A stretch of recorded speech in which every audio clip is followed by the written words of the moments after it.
Kaliningrad has been Putin's iron fist aimed at Europe for years.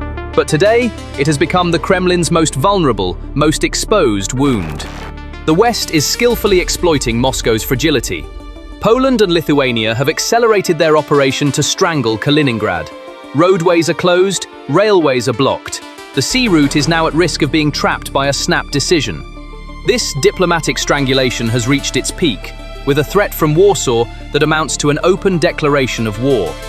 On December 11th, a Polish general declared that they would burn everything within a 300-kilometer radius, if necessary. This icy challenge from the Polish general to Moscow hit Putin like a slap in the face. Now it is turning Kaliningrad from a threat into a defenseless hostage. This pressure is triggering an internal collapse that shows Moscow's promise of protection has failed. Russians living there know very well that the end has come, and the people of Kaliningrad are determining their own fate without waiting for the Kremlin. As unemployment, insecurity and corruption rise, a panicked exodus has begun. According to data from a sociological study, at least 1 in 5 adults living in the region has a family member or relative who has left the region and taken the path of migration. While official Rosstat data does not show a net population loss, migration inflows partially offset outflows, independent surveys and academic studies highlight a high tendency to leave among the educated segment. Taking into account certain estimates and suspicions of manipulation, it is thought that between 50,000 and 150,000 people may have emigrated or permanently left the oblast between 2022 and 2025. The Kremlin wing, however, is ignoring migration in the region by concealing the data. Looking at the profile of this exodus, it is clear that the segment Russia needs most is leaving the country. Those migrating are generally highly educated young people from the IT and industrial sectors. Poland, Lithuania and Germany are the most attractive destinations. For those who remain, the situation paints an even more desperate picture. According to rbc.ru, the number of unemployed has increased by an astonishing 21.7% since the beginning of the year. Before the invasion of Ukraine, life in Kaliningrad flowed at a very different pace from the rest of Russia. People lived their daily lives closer to Western European norms. Logistics flowed smoothly, trucks moved without getting stuck at the borders, and trains ran freely. For the local population, Lithuania was not just a neighboring country. It was a source of affordable groceries, better healthcare, and a window to the West. However, following the invasion of Ukraine, EU-NATO sanctions and Lithuania's transit restrictions plunged Kaliningrad into a logistical shock unprecedented since the collapse of the Soviet Union. This logistical blow severed Kaliningrad's vital arteries, triggering a domino effect. First, the road went. The railway halted. Moscow's response was loud and theatrical. Threats, condemnations, warnings. But this incident revealed a deeper truth. Russia had built a system dependent on corridors it could not control in a strategic region. Moscow's only hope was supply routes by sea. In other words, supplies were being delivered from St. Petersburg to the ports of Kaliningrad. However, this promise of a sea route collided with a harsh geopolitical reality. Shipping costs skyrocketed and delivery times doubled. Ferry queues had grown longer due to a shortage of ships. Some truck drivers reported having to wait at ports for over 2 months. Ports slowed down, and factories faced material shortages because they depend on European components. Major automotive and motorcycle manufacturers in the region, Avtotor and Bolt Motors, halted operations overnight. Nearly half of the vehicles belonging to over 1,000 transport companies are experiencing a shortage of cargo. This issue directly affects 15,000 to 18,000 workers. This is a sign of collapse for Kaliningrad's industry. What makes this situation even more critical is the geopolitical reshaping of the Baltic Sea itself. With Finland and Sweden joining NATO, the Baltic Sea has effectively become a NATO lake. Kaliningrad has become a structurally vulnerable military outpost, surrounded on all sides by NATO members. Lithuania has explicitly stated the possibility of halting transit through Kaliningrad to ensure security. Combined with military threats from Poland, this means that even the sea route could be shut down immediately. The statements by Polish General Jarosław Gromadzynski, former commander of the European Corps, are the clearest and most damning evidence of this decay. The general sent Russia a clear signal. "We can go there, and you should take that into account." Gromodzinski went even further, saying, "If we are forced to do so, we will burn everything within 300 kilometers and set fire to everything within 900 kilometers." The German army has begun deploying to areas near the Kaliningrad border as part of Poland's Eastern Shield operation. The fact that German soldiers will dig trenches, lay barbed wire, and erect anti-tank barriers in this region is concrete and indisputable proof that the area is a potential battlefield. Russian military planners are aware of this. Secretly, they acknowledge that in any major conflict with NATO, Kaliningrad would be cut off within days and soon become militarily insignificant.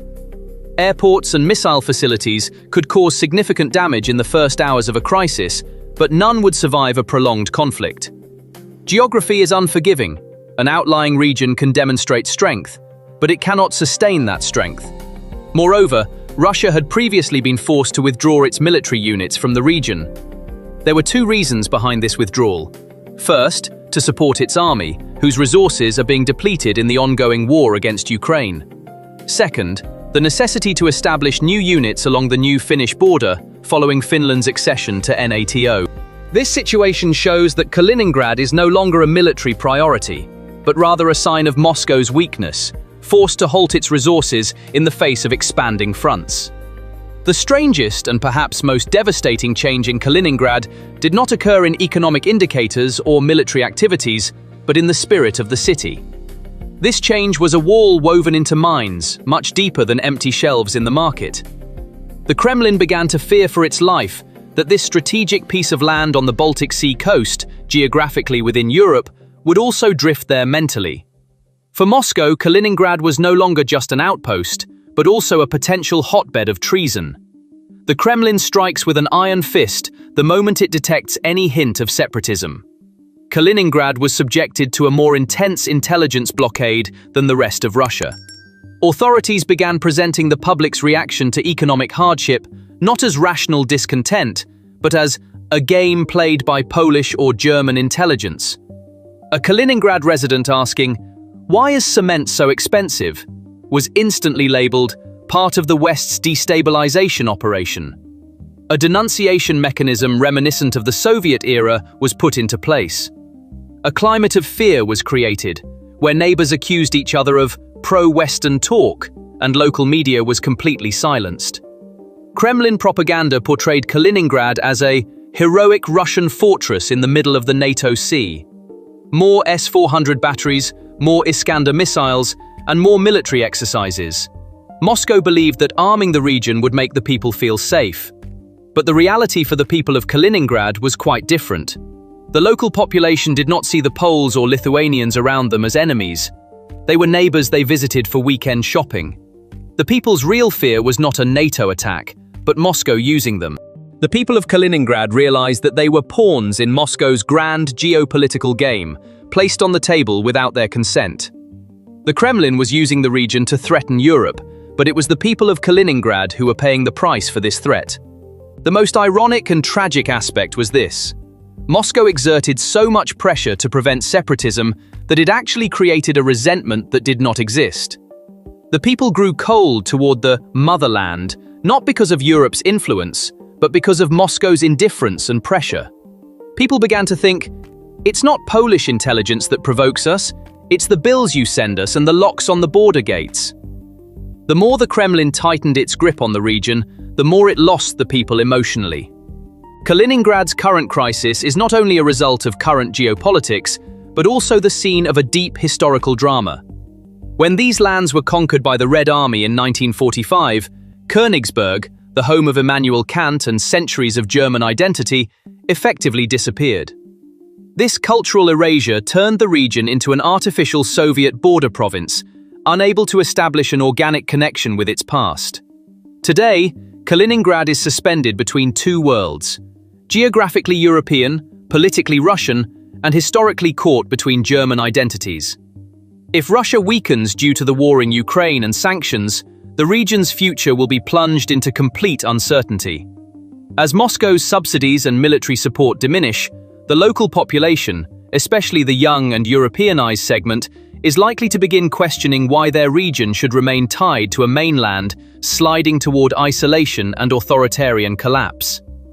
This situation shows that Putin's final say over Kaliningrad has been overturned.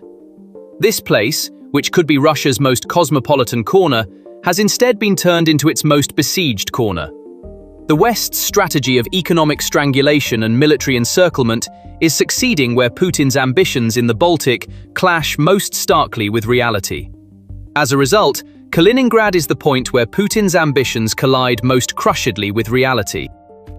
Economic hardship, military vacuum, and the silent panic and flight of the population definitively prove that the West's strategy to strangle this isolated stronghold is working.